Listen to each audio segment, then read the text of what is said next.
السلام علیکم ورحمۃ اللہ۔ ویلکم ٹو زخرف القرآن چینل۔ آج ہمارے بیان کا موضوع ہے حضرت محمد صلی اللہ علیہ وسلم کی حیات مبارکہ کا آخری دن۔ بسم اللہ الرحمن الرحیم۔ حضرت انس رضی اللہ عنہ کا بیان ہے کہ دوشنبہ کی روز مسلمان نماز فجر میں مصروف تھے اور حضرت ابوبکر رضی اللہ عنہ امامت فرما رہے تھے کہ اچانک رسول اللہ صلی اللہ علیہ وسلم نے حضرت عائشہ رضی اللہ عنہا کے حجرے کا پردہ ہٹایا اور صحابہ کرام پر جو صفیں باندھے نماز میں مصروف تھے نظر ڈالی، پھر تبسم فرمایا۔ ادھر ابوبکر رضی اللہ عنہ اپنی ایر کے بل پیچھے ہٹنے کی صف میں جا ملے۔ انہوں نے سمجھا کہ رسول اللہ صلی اللہ علیہ وسلم نماز کے لیے تشریف لانا چاہتے ہیں۔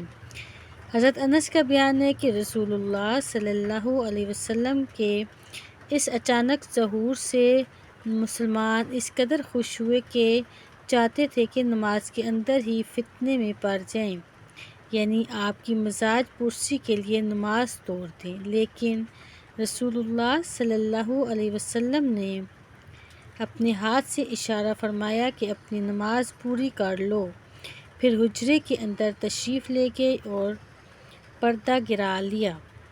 اس کے بعد رسول اللہ صلی اللہ علیہ وسلم پر کسی دوسری نماز کا وقت نہیں آیا۔ دن چڑھے چاشت کے وقت آپ نے اپنی صاحبزادی حضرت فاطمہ کو بلایا اور ان سے کچھ سرگوشی کی۔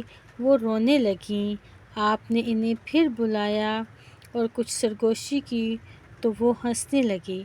حضرت عائشہ رضی اللہ تعالی عنہا کا بیان ہے کہ بعد میں ہمارے دریافت کرنے پر انہوں نے بتایا کہ پہلی بار نبی صلی اللہ علیہ وآلہ وسلم نے مجھ سے سرگوشی کرتے ہوئے بتایا کہ آپ اسی مرض میں وفات پا جائیں گے، اس لیے میں رو پڑی۔ پھر آپ نے مجھ سے سرگوشی کرتے ہوئے بتایا کہ آپ کے اہل و عیال میں سب سے پہلے آپ کے پیچھے آؤں گی، تو میں ہنس پڑی۔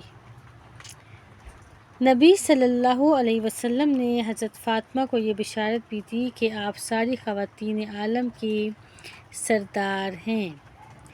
اس وقت رسول اللہ صلی اللہ علیہ وسلم شدید کرب سے دوچار تھے۔ اسے دیکھ کر حضرت فاطمہ بے ساختہ پکار اٹھیں، ہائے ابا جان کی تکلیف۔ آپ نے فرمایا، تمہارے ابا پر آج کے بعد کوئی تکلیف نہیں۔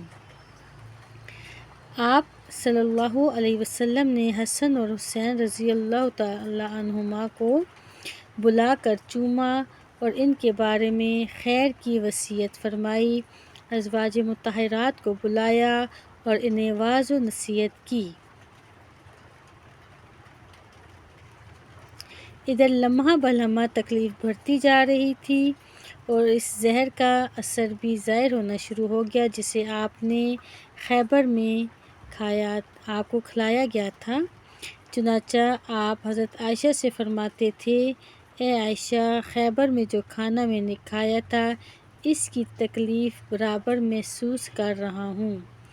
اس وقت مجھے محسوس ہو رہا ہے کہ اس زہر کے اثر سے میری رگِ جان کٹی جا رہی ہے۔ آپ نے صحابہ اکرام کو بھی نصیحت فرمایا، الصلاۃ الصلاۃ وما ملکت ایمانکم، نماز نماز اور تمہارے زیر دست یعنی لونڈی غلام۔ آپ نے یہ الفاظ کئی بار دہرائے۔ وقت نزع۔ پھر نزع کی حالت شروع ہو گئی۔ حضرت عائشہ رضی اللہ تعالی عنہا نے آپ کی اپنے اوپر ٹیک لگوا دی۔ ان کا بیان ہے کہ اللہ کی ایک نعمت مجھ پر یہ ہے کہ رسول اللہ صلی اللہ علیہ وسلم نے میرے گھر میں میری باری کے دن میرے سینے سے ٹیک لگائے ہوئے وفات پائی، اور آپ کی موت کے وقت اللہ نے میرا لحاظ اور آپ کا لحاظ اکٹھا کر دیا۔ ہوا یہ کہ عبد الرحمن بن ابو بکر آپ کے پاس تشریف لائے۔ ان کے ہاتھ میں مسواک تھی۔ رسول اللہ صلی اللہ علیہ وسلم مجھ سے ٹیک لگائے ہوئے تھے۔ میں نے دیکھا کہ آپ مسواک کی طرف دیکھ رہے ہیں۔ میں سمجھ گئی کہ آپ مسواک چاہتے ہیں۔ میں نے پوچھا، آپ کے لیے مسواک لے لوں؟ آپ نے سر سے اشارہ فرمایا کہ ہاں۔ میں نے مسواک لے کر آپ کو دی تو آپ کو کڑی محسوس ہوئی۔ میں نے کہا، اسے آپ کے لیے نرم کر دوں؟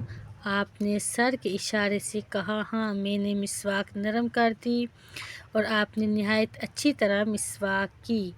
آپ کے سامنے کٹورے میں پانی تھا۔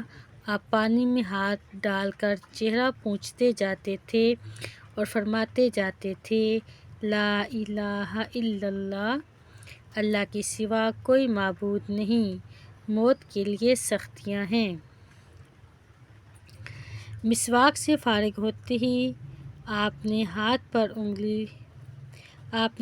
یا انگلی اٹھائی، نگاہ چھت کی طرف بلند کی اور دونوں ہونٹوں پر کچھ حرکت ہوئی۔ حضرت عائشہ رضی اللہ تعالی عنہا نے کان لگایا تو آپ فرما رہے تھے، ان انبیاء، صادقین، شہداء اور صالحین کے ہمراہ جنہیں تو نے انعام سے نوازا، اے اللہ مجھے بخش دے، مجھ پر رحم کر اور مجھے رفیق اعلیٰ میں پہنچا دے۔ اے اللہ رفیق اعلیٰ۔ آخری فقرہ 3 بار دہرایا اور اسی وقت ہاتھ جھک گیا اور آپ رفیق اعلیٰ سے جا ملے۔ انا للہ و انا الیہ راجعون۔ یہ واقعہ 12 ربیع الاول یوم دوشنبہ کی چاشت کی شدت کے وقت پیش آیا۔ اس وقت نبی صلی اللہ علیہ وسلم کی عمر 63 سال 4 دن ہو چکی تھی۔ کروڑوں درود و سلام آپ صلی اللہ علیہ وآلہ وسلم کی ذات مبارکہ پر۔